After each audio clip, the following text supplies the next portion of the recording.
জীবনে যতদিন শুক্রবার পাবেন এই চারটা আমল কখনোই ছাড়বেন না। বৃহস্পতিবার সূর্য যখন অস্ত যাবে, বৃহস্পতিবার সন্ধ্যা থেকে শুরু করে শুক্রবার সন্ধ্যা পর্যন্ত এই চারটা আমলকে নিজের জন্য একেবারে বাধ্যতামূলক করে নেবেন ইনশাআল্লাহ। একেবারে আঁকড়ে ধরবেন।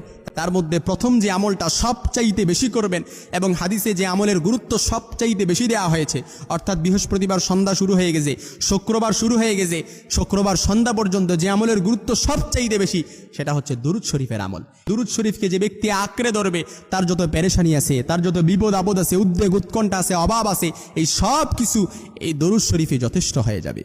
সবচাইতে ছোট্ট দুরূদ পারি না এরকম কেউ নাই সাল্লাল্লাহু আলাইহি ওয়াসাল্লাম। এই দুরূদটাও আমরা পারি।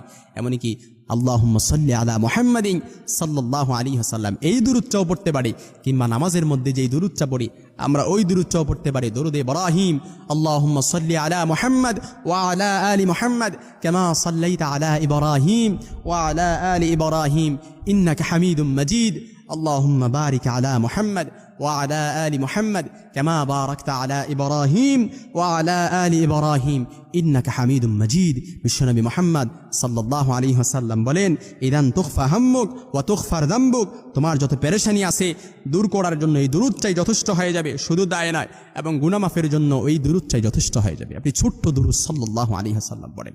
শুধু তাই নয়, মুহাম্মদ সাল্লাল্লাহু আলাইহি ওয়াসাল্লাম আরো বলেন, যে ব্যক্তি একবার রাসূলের প্রতি দরুদ পড়বে, মান সাল্লা আলাইয়া মাররাতান সাল্লাল্লাহু আলাইহি আশারা, একবার দরুদ পড়ছেন, সবচাইতে কঠিনতর বিপদ, এমন বিপদে পড়ে আছেন, ওই বিপদের মধ্যে আল্লাহ তাআলা আপনার প্রতি রহমত বর্ষণ করবেন।